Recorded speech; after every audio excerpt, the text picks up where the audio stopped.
It's almost a year since I opened this channel, which doesn't mean that I've been consistently uploading videos here. I've had a huge hiatus, and I think that's one of the reasons why I haven't gone that far yet. A lot of things happened along the way, as I mentioned in previous videos, but I still kept documenting the journey. And the matter of fact is, over this 1 year, there's so much I've learned about the creative process, whether it's from research, from actually doing it, or from reading about it. And from all those options, nothing beats the power of practice, putting things into action, getting ideas into the real world.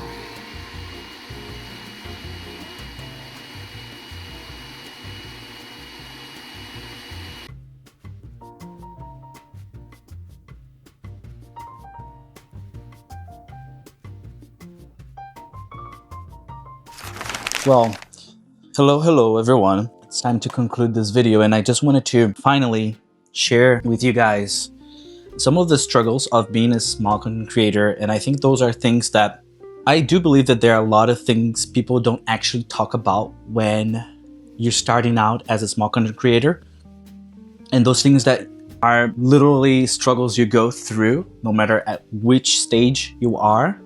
And I'm here, just came back from the gym and was doing this smoothie for me, and while I'm here living my life, I just wanted to continue the creative process. So I thought, why not just document what I'm going through as opposed to try to teach a lesson on those things. But I believe that through my experience and me coming naturally here without a script, I didn't scripted this part, but I did wrote something that I wanted to share in this section of the video while I'm doing those things, because life still happens. You still have to do your things while you create.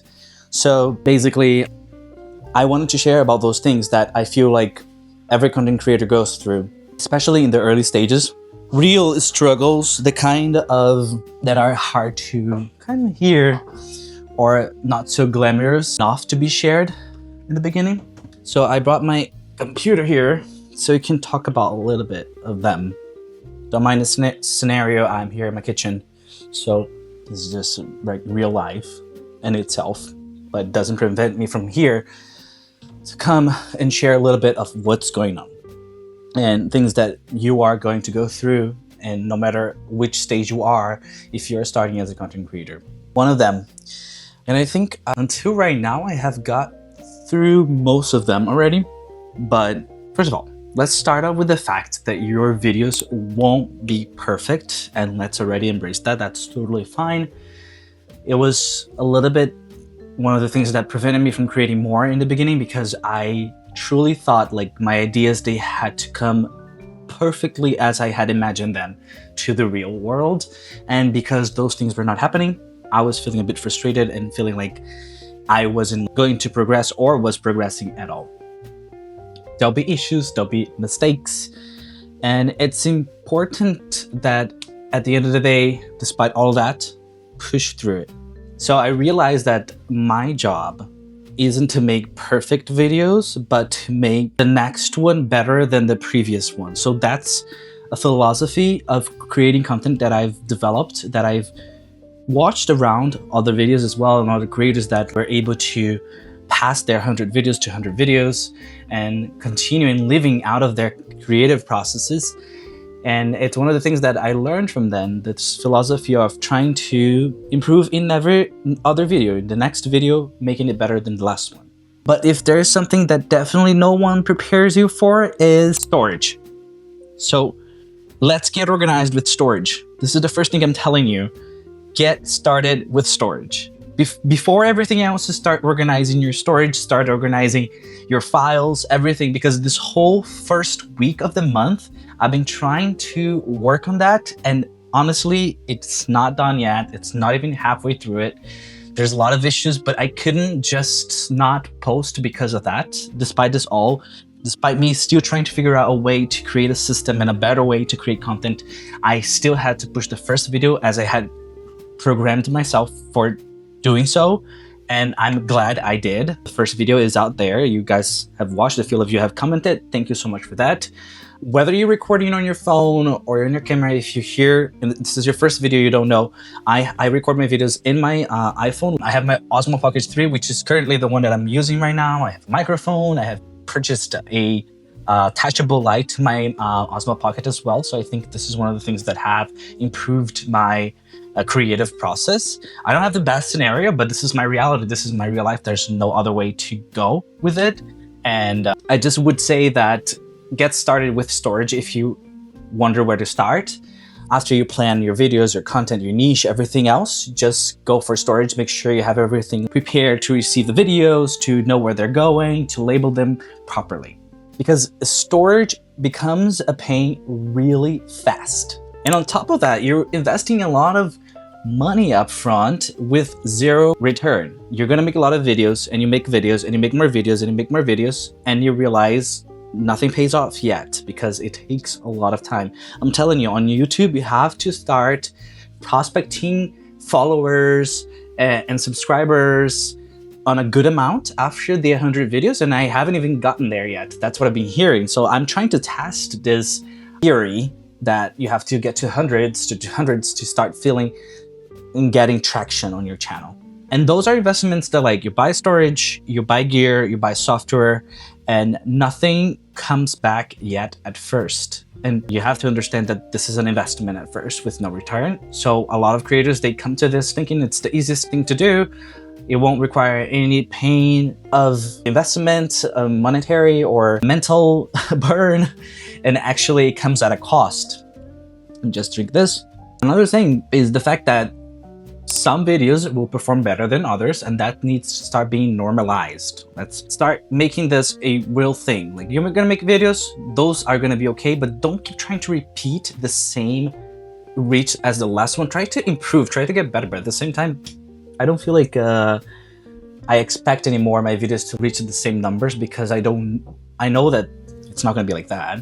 Which means that some videos will perform better than others, and that needs to be completely normalized. And at the end of the day, I feel like I learned that not all the videos they are supposed to hit, but they are supposed to teach me something, to teach me on how, something about my editing style, something about the pacing, the storytelling, the way I talk, the way I frame my ideas. So basically, I feel that's the most important value the creator should take from their videos in the initial stages when the numbers don't come into play yet. So when the numbers are still not on the table, you still have value to take from the videos, which are those that I mentioned. The way you style your video, the way you frame it, the way you tell your story, your context, the formats. So there's still value there. And I think that's the goal for the small creator, to learn everything from your videos in the early stages as opposed for numbers. And even after that, probably. Another thing is that you're gonna start system to help you work faster and better. But those systems, they won't be perfect. They shouldn't be rigid and forever. What do I mean by that? I have a video here when I was doing my 30-day challenge. And basically this video, I go through the process of my creative process, the systems and protocols I created in order to continue pushing the video a day out every day, the way I was following the challenge. But that system it's not valuable for me anymore. I don't follow those protocols and those systems. I do, of course, learned technique and strategies from those protocols and guidelines, but because I'm not pushing the video a day anymore like I was, there are things that I can work a little bit longer on, and there are specific parts of the video I can dedicate my time better to improve throughout the week in order to post a video a week, that I don't follow those guidelines anymore. And what do I mean by that is that you're going to create systems that are not going to be forever. They're going to be for a certain amount of videos. 100 videos, you're going to use the system. After the 100 videos, you're going to change the protocols, the guidelines, the system. And it's important to remain flexible, to explore different ways of creating, I believe, because in the beginning I was getting too stuck up on talking head videos, but then I decided to do more essay videos, and then I pivoted to vlog videos, and then at the end, right now, I'm basically mashing all of this up and mixing all of those formats in one to create my own style. So it's important to keep your head open for different tones, different styles, because that's good too. At the end of the day, that's going to be something that will drive you towards the way you create your own trademark in your voice. And if you start to lock yourself too early in the process in one format, one style, you will never be able to say something like, I tried this and didn't work, or I wish I could have done this in a different way, or feel flexible to try other possibilities. So the earlier you do that, the better. Another thing for me, it's important as creators to be transparent and honest with my audience and to share with them my journey, all the steps that I'm going through, including those feelings, those not lessons, but things that I go through that teach me something at the end of the day, that I feel like I come here and I share those things rawly and roughly the way I'm going through them, because I see a lot of creators out there that are very good and they are magnificent, they are amazing, and they make it seem so easy, they make it seem so ideal and so how can I say that, romantic. They romanticize the creative process and the fact of being a content creator, but the reality is that until you get there, there's a path, there's a journey, and this path and journey is full of like roadblocks, challenges, and things that will prevent you and will not keep you motivated if you do not create the right strategy or have the right place in your mind.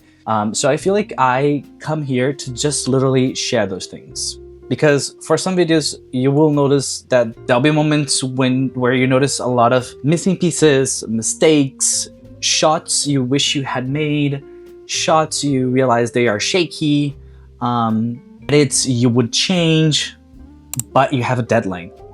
And I think one of the most important things as a creator is to commit to a deadline, because deadlines are a way to make sure you don't get stuck up in a video and you just push it through with it and then publish the way it came out to be. So at the end of the day, the lesson is to post it anyway. Waiting to the perfect video will stop you from posting it. You will be stuck in one video and you won't go through with it.